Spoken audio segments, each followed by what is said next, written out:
Neat ಪ್ರಶ್ನೆ ಪತ್ರಿಕೆ ಸೋರಿಕೆ ಪ್ರಕರಣ ಮುಂದಿಟ್ಟುಕೊಂಡು ಕಾಂಗ್ರೆಸ್ ಪಕ್ಷ ದೇಶ ಮತ್ತು ರಾಜ್ಯದಲ್ಲಿ ಅರಾಜಕತೆ ಸೃಷ್ಟಿಸುತ್ತಿದೆ ಎಂದು ಆರೋಪಿಸಿ ಮೈಸೂರಿನಲ್ಲಿ ಇಂದು ಬಿಜೆಪಿ ಪ್ರತಿಭಟನೆ ನಡೆಸಿತು. ಈ ವೇಳೆ ಮಾಜಿ ಸಂಸದ ಪ್ರತಾಪ್ ಸಿಂಹ, ಶಾಸಕ ಶ್ರೀವತ್ಸ, ರಾಜ್ಯ ಬಿಜೆಪಿ ಯುವ ಮೋರ್ಚಾ ಅಧ್ಯಕ್ಷ ಧೀರಜ್ ಮುನಿರಾಜು ಸೇರಿದಂತೆ ಹಲವರು ಉಪಸ್ಥಿತರಿದ್ದರು.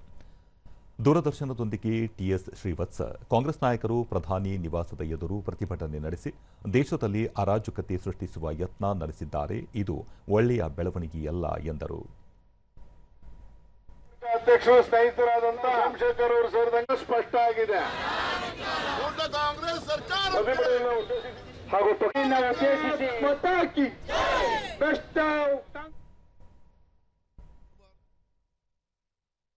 ರಾಹುಲ್ ಗಾಂಧಿ ಅದಕ್ಕೆ ಜಿರ್ಲೆ ಪಾರ್ಟಿ ನೇತೃತ್ವ ಅವ್ರು ಯಾರೋ 22 ದಿವಸ ಉಪವಾಸ ಕೂತ್ಕೊಳ್ಳೋದು. ಯಾಕೆ ಕೂತ್ಕೋತಾರೆ?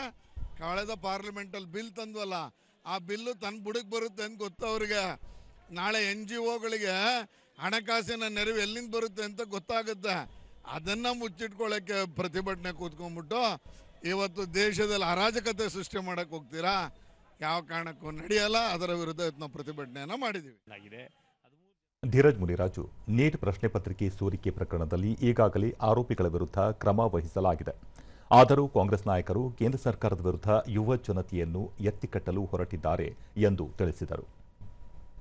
ಒಳ್ಳೆಯ ಯಾವುದೇ ರೀತಿಯಾದಂಥ ಮುಚ್ಚಾಕೋ ಕೆಲಸ ಮಾಡದೆ, ಸಾರ್ವಜನಿಕರಿಗೆ ತೊಂದರೆ ಆಗದೆ ಇರಂಗೆ, ವಿದ್ಯಾರ್ಥಿಗಳಿಗೆ ತೊಂದರೆ ಆಗದೆ ಇರಂಗೆ ಮರು ಎಕ್ಸಾಮ್ ಮಾಡಿರುವಂಥ ನರೇಂದ್ರ ಮೋದಿ ಅವರ ವಿರುದ್ಧ ಇದೊಂದು ಷಡ್ಯಂತ್ರ. ಈ ಷಡ್ಯಂತ್ರದ ವಿರುದ್ಧ ಈ ಷಡ್ಯಂತ್ರವನ್ನು ಮಾಡ್ತಿರುವಂಥ ಎಲ್ಲ ಸಂಘಟನೆಗಳ ವಿರುದ್ಧವಾಗಿ ಮುಂದಿನ ದಿನಗಳಲ್ಲಿ ಇನ್ನೂ ಉಗ್ರವಾದಂತಹ ಹೋರಾಟ ಬಿಜೆಪಿ ಮಾಡುತ್ತೆ.